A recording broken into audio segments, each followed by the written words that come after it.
গর্ভাবস্থায় একজন গর্ভবতী মা কিভাবে ঘুমোবেন, কিভাবে বসবেন, কিভাবে হাঁটাচলা করবেন, এই সমস্তটা জিনিস নির্ভর করে তার গর্ভে থাকা বাচ্চার উপর। কারণ এই সময় সামান্য ভুলের জন্য বাচ্চার কিন্তু অনেক বড় ক্ষতি হয়ে থাকে।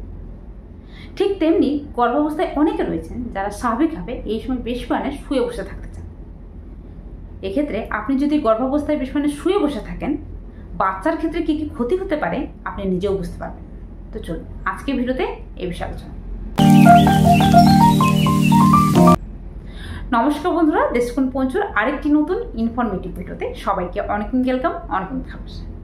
আজকের ভিডিওর মূল আলোচনা হলো গর্ভাবস্থায় বেশ মানে শুয়ে বসে থাকলে কি হতে পারে, এক্ষেত্রে গর্ভাবস্থায় কতটা ঘুমানো প্রয়োজন এবং গর্ভাবস্থায় কাদেরকে ডাক্তারবাবুরা বেশ মানে শুয়ে বসে থাকতে পারে।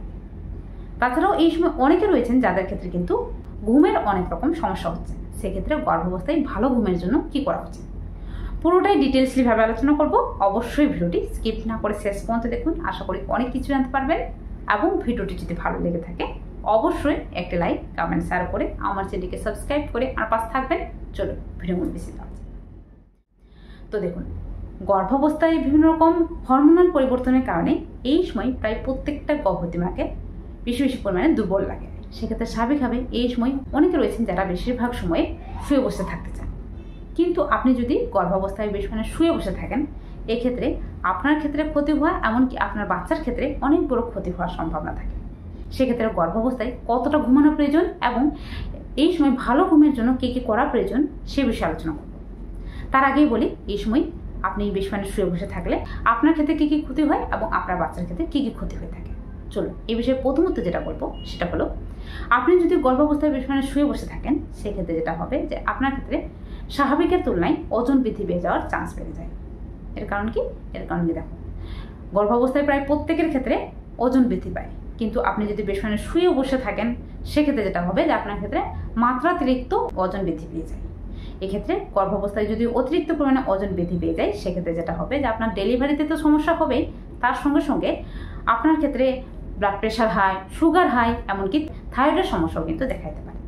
সেক্ষেত্রে অবশ্যই গর্ভাবস্থায় বেশ মানে শুয়ে বসে থাকাটা কিন্তু একদমই উচিত নয়। তাছাড়াও আপনার বাচ্চার ক্ষেত্রে কী ক্ষতি হতে পারে দেখুন, এক্ষেত্রে গর্ভাবস্থায় বেশ মানে শুয়ে বসে থাকলে আপনার বাচ্চার শরীরে কম অক্সিজেন সাপ্লাই হওয়া, এমনকি কম ব্লাড সাপ্লাই হওয়া, অনেক সময় বাচ্চার ওজন ঠিকঠাকভাবে বৃদ্ধি না পাওয়ার সমস্যা কিন্তু দেখা দিতে পারে। এছাড়াও গর্ভাবস্থা 9 নম্বর মাসে বিশেষত এই সময় অনেকে রয়েছেন যারা স্বাভাবিকভাবে বেশ মানে শুয়ে বসে থাকেন, সেক্ষেত্রে আপনার ক্ষেত্রে নর্মাল ডেলিভারি হওয়ার চান্স কিন্তু কমে যায়। এর কারণ কি? এর কারণ হলো এই সময় যেটা হয় যে আপনার বাচ্চা কিন্তু আস্তে আস্তে নিচের দিকে নামতে শুরু করে। কিন্তু আপনি যদি বেশ মানে শুয়ে বসে থাকেন, এক্ষেত্রে বাচ্চা ঠিকঠাক সময় নিচের দিকে নামতে পারে না, এক্ষেত্রে নর্মাল ডেলিভারি ব্যথা ওঠে না এবং নর্মাল ডেলিভারি হওয়ার চান্স কিন্তু কমে যায়। সেক্ষেত্রে গর্ভাবস্থায় বেশ মানে শুয়ে বসে থাকাটা কিন্তু একদমই উচিত নয়। তো এই সময় বিশেষত কাদেরকে ডাক্তারবাবুরা শুয়ে বসে থাকতে বলে? দেখুন, গর্ভাবস্থায় তাদেরকেই ডাক্তারবাবুরা শুয়ে বসে থাকতে বলেন যাদের ক্ষেত্রে প্রেগনেন্সিটি হাই রিস্ক প্রেগনেন্সি রয়েছে, মানে প্লাসেন্টা প্রিভিয়া রয়েছে বা লো লাইনিং প্লাসেন্টা রয়েছে, মানে গর্ভফুল বাচ্চাদানির মুখের দিকে রয়েছে। এক্ষেত্রে সামান্য কাজের জন্য কিন্তু তাদের ক্ষেত্রে ব্লিডিং হওয়ার চান্স থাকে। এক্ষেত্রে তারা কিন্তু গর্ভাবস্থার বেশিরভাগ সময় রেস্টে থাকেন। এমনকি যাদের ক্ষেত্রে আগের প্রেগনেন্সি মিসক্যারেজ হয়ে যাওয়া বা সময়ের আগে ডেলিভারি হয়ে যাওয়া এই ধরনের সমস্যা রয়েছে, তাদের ক্ষেত্রেও কিন্তু ডাক্তারবাবুরা বেড রেস্টে থাকে।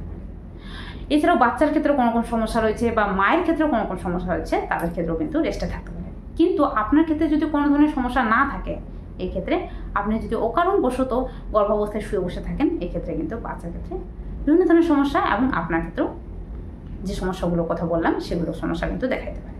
তো এই সময় কতটা রেস্ট নেওয়া প্রয়োজন দেখুন, গর্ভাবস্থায় বিশেষত সারাদিনের মধ্যে রাত্রেবেলা 7 থেকে 8 ঘন্টা এবং দুপুরবেলা 1 থেকে 2 ঘন্টা অবশ্যই রেস্ট নিন। এর চেয়ে বেশি রেস্ট নিতে যাবেন না। এর চেয়ে বেশি রেস্ট নিলেই কিন্তু ক্ষতি হতে পারে। সেক্ষেত্রে এই সময় কী করবেন? এই সময় যেটা করবেন সেটা হলো বাড়িকার কিছু টুকটাক কাজ করুন।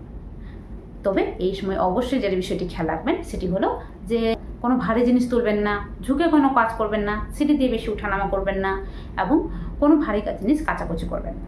এই বিশেষ জিনিসটি খেয়াল রাখুন। তাছাড়াও গর্ভাবস্থায় টুকটাক কাজ কিন্তু করাই যায়, এমনকি এই সময় পারলে কিছু এক্সারসাইজ করুন, যেগুলো স্বাভাবিকভাবে আপনার শরীরে রক্তের সঞ্চালন ঠিকঠাক রাখবে এবং আপনার ক্ষেত্রে নর্মাল ডেলিভারি হওয়ার চান্স কিন্তু অনেকটাই বাড়িয়ে দেবে। না পারলে অবশ্যই সকালে এবং বিকেলের দিকে হাঁটাচলা করুন 30 থেকে 40 মিনিট, যেটা কিন্তু আপনার মন মেজাজ ভালো রাখতে সাহায্য করবে এবং ঠিক সময়ে নর্মাল ডেলিভারি ব্যথা ওঠাতেও কিন্তু অনেক সময় সাহায্য করে থাকে। সেক্ষেত্রে অবশ্যই এই বিশেষ জিনিসটি খেয়াল রাখুন। তবে অবশ্যই এই বিষয়ে যেটা বলবো যে এই সময় যদি আপনি কোনো ধরনের এক্সারসাইজ করতে চান তবে অবশ্যই নিজস্ব গাইনোকোলজিস্ট বা ডাক্তারবাবুর পরামর্শ নিয়ে করবেন, কারণ আপনার ক্ষেত্রে কোন ধরনের এক্সারসাইজ প্রযোজ্য হবে সেটি কিন্তু আপনার ডাক্তারবাবু খুব ভালোভাবে জানেন। সেক্ষেত্রে অবশ্যই এই বিষয়টি খেয়াল রাখবেন। এবারে আছে সাধারণত এই সময় অনেকে রয়েছেন যাদের ক্ষেত্রে কিন্তু ঘুমের সমস্যা হচ্ছে, মানে ঠিকঠাকভাবে ঘুমোতে পারছেন না। এই সময় যদি আপনি ঠিকঠাকভাবে ঘুমোতে না পারেন বা ঠিকঠাকভাবে যদি আপনার ক্ষেত্রে ঘুম না হয়ে থাকে সেক্ষেত্রে কিন্তু আপনার বাচ্চার ক্ষেত্রে কিন্তু অনেক বড় ক্ষতি হতে পারে।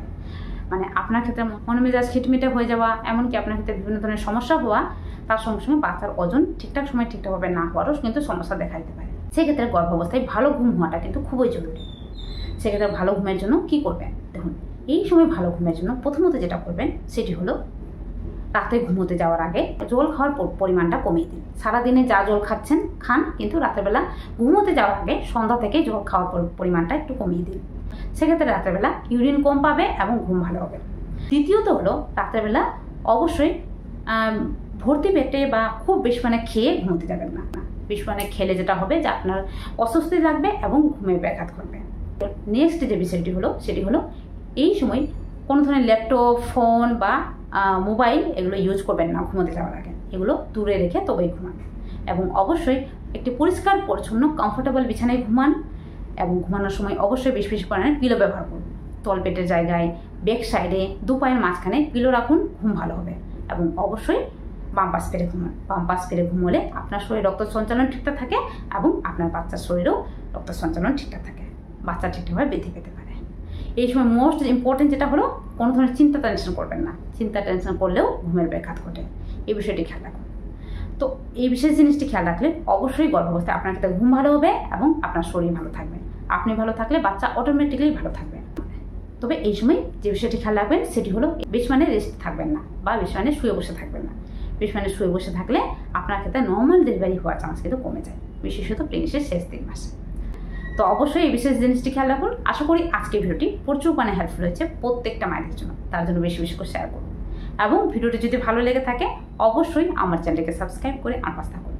আমার চ্যানেলে প্রেগনেন্সি রিলেটেড অনেক রকম ভিডিও শেয়ার করা রয়েছে, অবশ্যই দেখে নিতে পারেন। তাছাড়াও আমার চ্যানেলে কিন্তু মেম্বারশিপ অন হয়ে গেছে। যারা pregnancy related A to Z জানতে চান অবশ্যই মেম্বারশিপে জয়েন করে নিন, আমার সাথে সরাসরি কথা বলতে পারবেন।